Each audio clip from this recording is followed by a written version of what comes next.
And now, here's your host of Shaping Success, Wes Tankersley. What is up, everyone? Welcome to Shaping Success. I am your host, Wes Tankersley. Before we get started, if you would like to help support the show, to upgrade, to get better sound, get better cameras, get all the things that I need to do to run the show because, my wife's getting tired of me spending my own money and not getting anywhere. So if you would like to do that, please support me on the Patreon. It helps me to upgrade everything that we can. You can go to westankersley.com, westankersley.com. That website is coming up. Having that website is part of some of the things that we have to do in order to make sure that you get to see everything. So that is working. Had to pay for that. And those are just some of the things that will help you upgrade, make it easier to find the show. If you find any value in it, I truly appreciate it.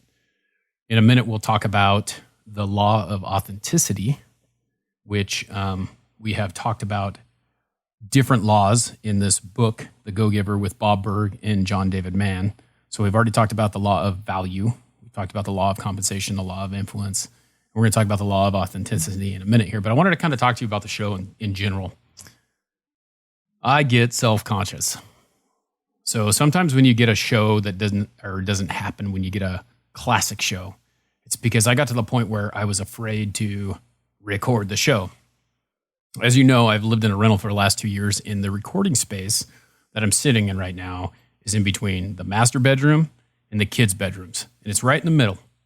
And so I have some foam board in front of me. You can look in the back. You know that if you've listened for a while that, we had a little flood in the house. So behind me, you can see right now the water softener, other shoulder that way, is just hanging out. Then we got the little, it's over there. You got the little crib over there too. So we have my nephew comes over and we babysit him. So he sleeps there. And it's really hard to record something without someone else listening. And you may think that I make it easy. Maybe you don't. But the fact of the matter is it's easy to speak. It's easy to talk when no one else is around. You guys are listening to this. But the hard part is that if you don't like it, I don't really hear from you. And if you do like it, I do hear from you. So I don't really have to really think about those things while I'm recording. I think more about what I am doing, what I am saying, and how I'm articulating information. So it's been really hard for me for the last 2 years to do this. Now, if you follow me on Instagram, you know that you've seen some pictures or Facebook of my new house that I'm building. Really cool, dedicated space just for podcasting. I can essentially walk out my master bedroom, go around the corner, go in a door, and I'm in a studio. It's going to be a studio. So it's going to be my own recording space. So I could record anytime I want without anyone messing with me. So it's kind of nice. And I can't wait for that to happen. But we're still like 6 months away from that. So I have to make do with what I have, and I have to get over myself and say the things that I need to say in front of you, even if it's uncomfortable for me where I'm recording. So I wanted to, kind of keep going with that, The Go-Giver. I know that this is not a book podcast, but these things that are in this book, The Go-Giver by Bob Burg and John David Mann, have so many good lessons in there. And there's these 5 laws that really hit home with me. They really relate to me. They really are who I am. And it was very nice to listen to someone talk about the things that you do and how you really feel and read it in a book. This book is fiction. I mostly read nonfiction stuff. But it is really, it's kind of not quite fiction because it really is about these 2 guys in a combination of what they did in life and what they do in life. And, the thing is it really is something that you can use if you're trying to move forward, you're trying to push on, you're trying to be positive in that headspace. These are things that you can think about and tools that you can use to help you be better at whatever you're trying to do. So we talked about the law of value. We talked about the law of compensation. We talked about the law of influence. There's 5 laws in this book. And the next one we're going to talk about is the law of authenticity. I'm going to read it here from you. So if you see me looking around from the camera, I'm sorry. That's just the way it is. I can't read and look at the camera at the same time. And I'm not even looking at the camera half the time anyway. I'm looking at my self-talk. The biggest and most valuable gift you can offer is yourself.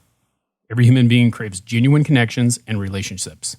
Hence, the best gift you can offer someone is your authenticity, simply by being yourself rather than pretending to be something you are not.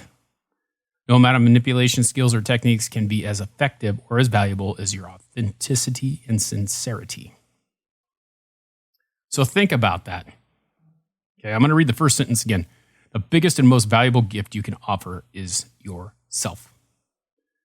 Yourself, who you are, is important to someone, is important to me, is important to people that you interact with.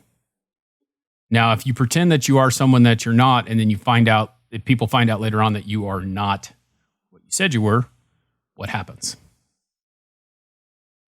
It's not you. So be your authentic self. And the fact of the matter is I want to tell you a little bit about my authentic self.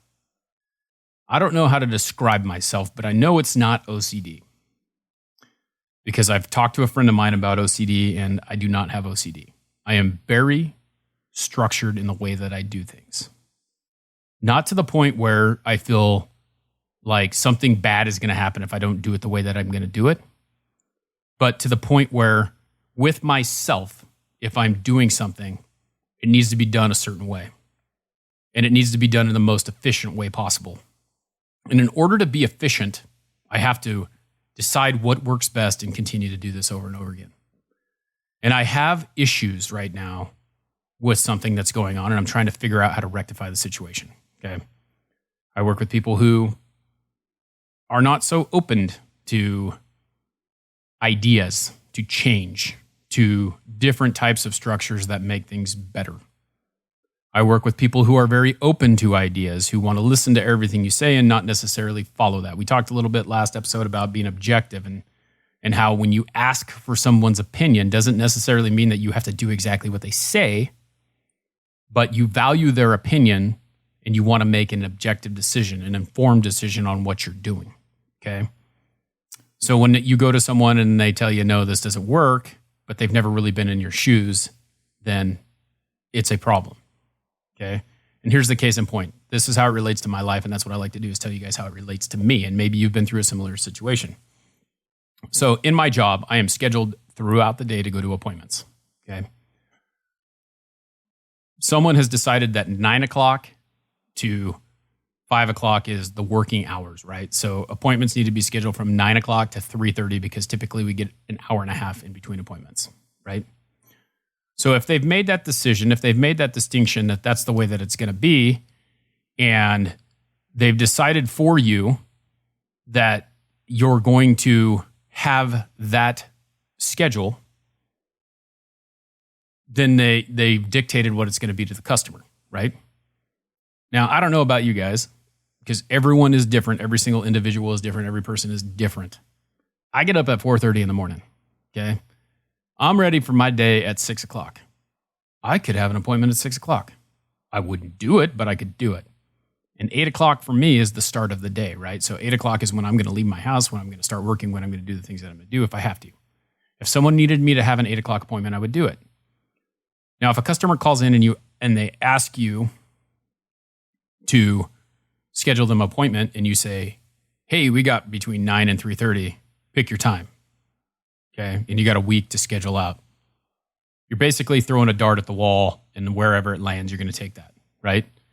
So if I have, hour and a half, if I have 6 hours of appointments through the day, and they're spread out like that, and someone schedules one at 10:30, then it will not work to get more than 3 appointments, right? The possibilities are slimming, and it's not efficient. So instead, if you did time slots, here's a 9, here's an 11, here's a 2, or 1, and then here's a 3.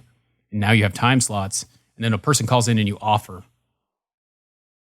The first thing you should say is, where's your address? And then you offer and you put it in, right? And then you go and you look for other appointments that are around there and say, hey, he's got an available on this time and he's in your area. Will this work? Or you just throw a dart at the board, and then next thing you know, you're scheduled in one spot and you got an hour and a half to do your appointment. And then you got 30 minutes to drive an hour away, which doesn't work because you're late. And then like me, if you're late, it ruins everything. It doesn't ruin everything, but it really throws you off because you're structured and you like to be on time, like to do things that way. So I can't change that. That's who I am. And if I do, I'm following someone else's rules and I don't want to do that. So that's my authentic self. That's who I am. Now I've got two choices. I can sit there and I can just swallow it and not say anything.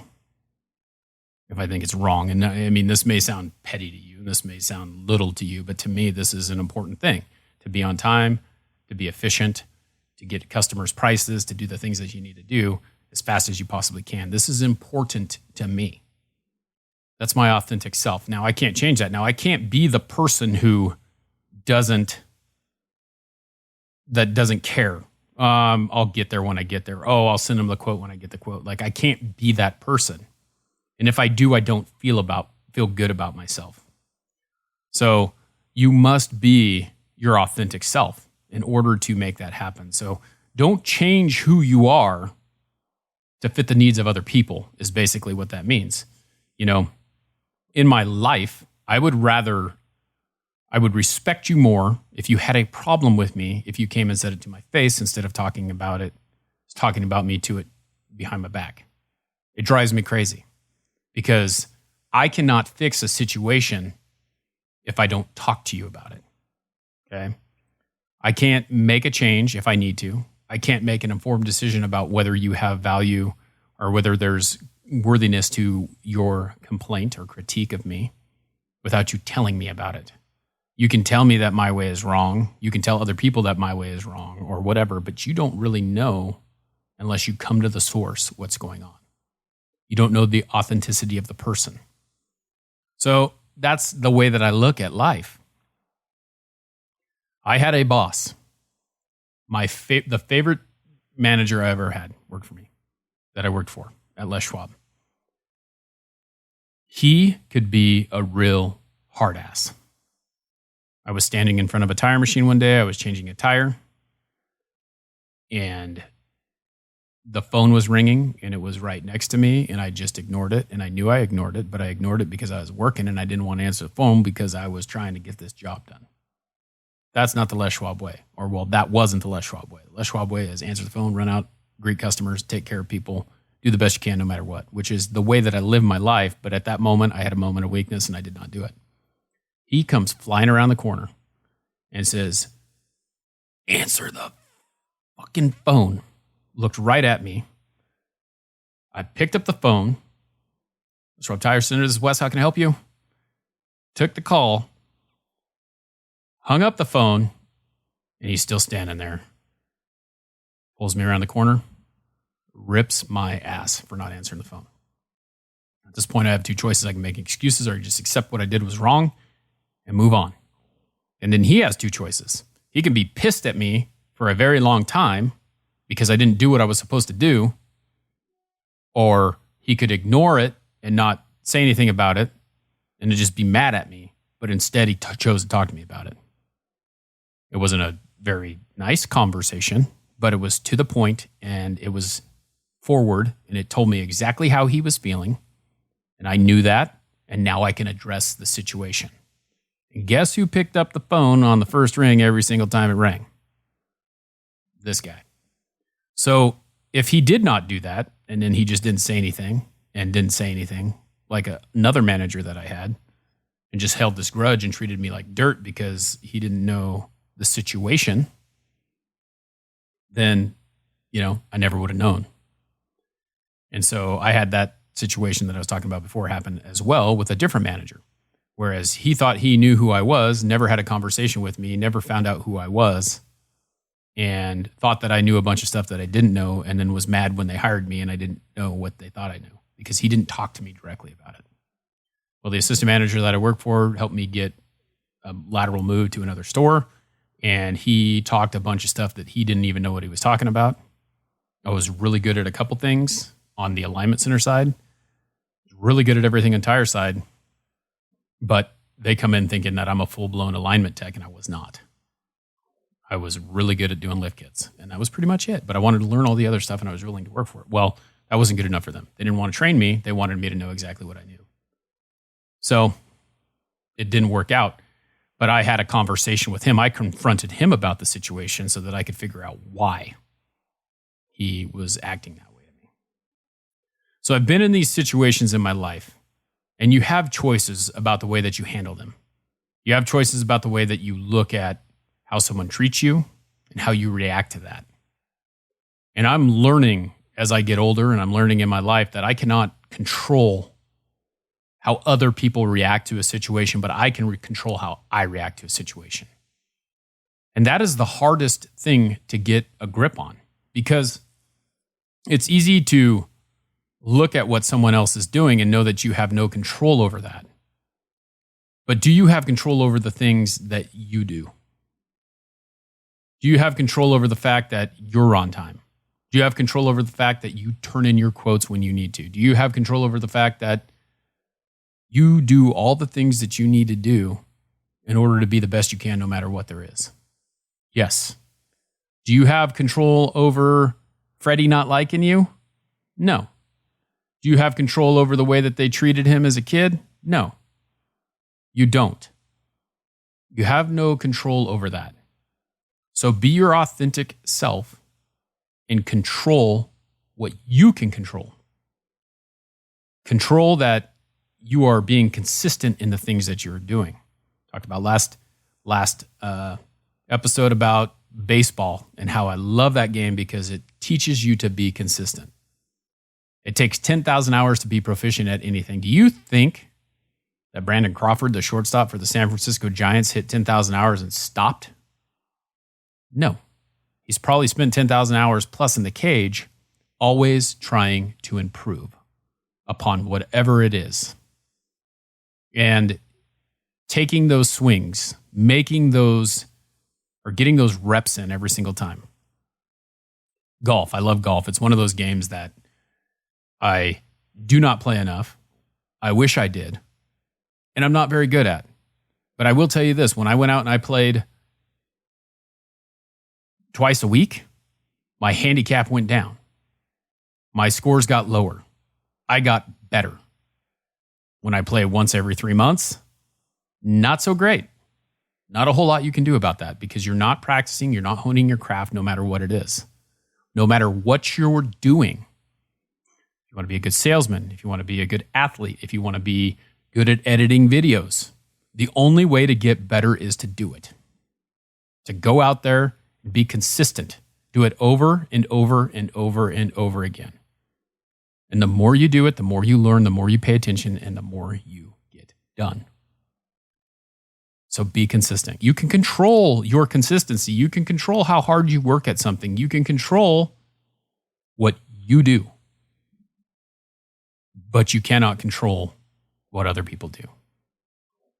And if your authentic self is someone who sits in a chair and that's all they do all day, then you better find something that you can do sitting in a chair all day so that you can be a productive person. So next time we'll talk about the law of receptivity. And this is something that I struggle with. And that is the last law of this book. And I have a couple other books that I want to talk about that my friend Chuck Scott, who I told you about last time and multiple times in the last few episodes, introduced me to a couple books. And I just really think that they're really good books that are helpful to someone who is trying to get started in being better, being consistent, being the person that they are meant to be, and looking towards the future instead of looking towards the past. And I think that that's one of the hardest things to do. Okay.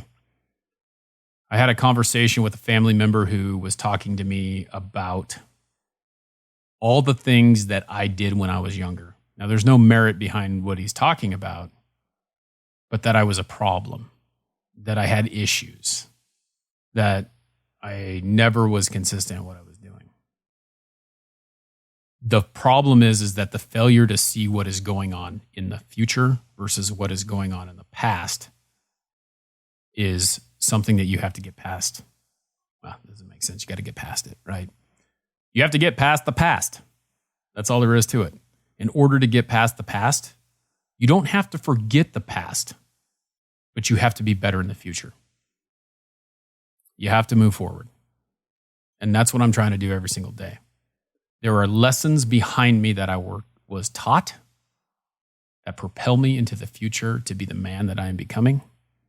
And every single one of you can do that. Thank you very much. If you are seeing this, you are a success warrior. Until next time, I challenge you to find the shape of your success.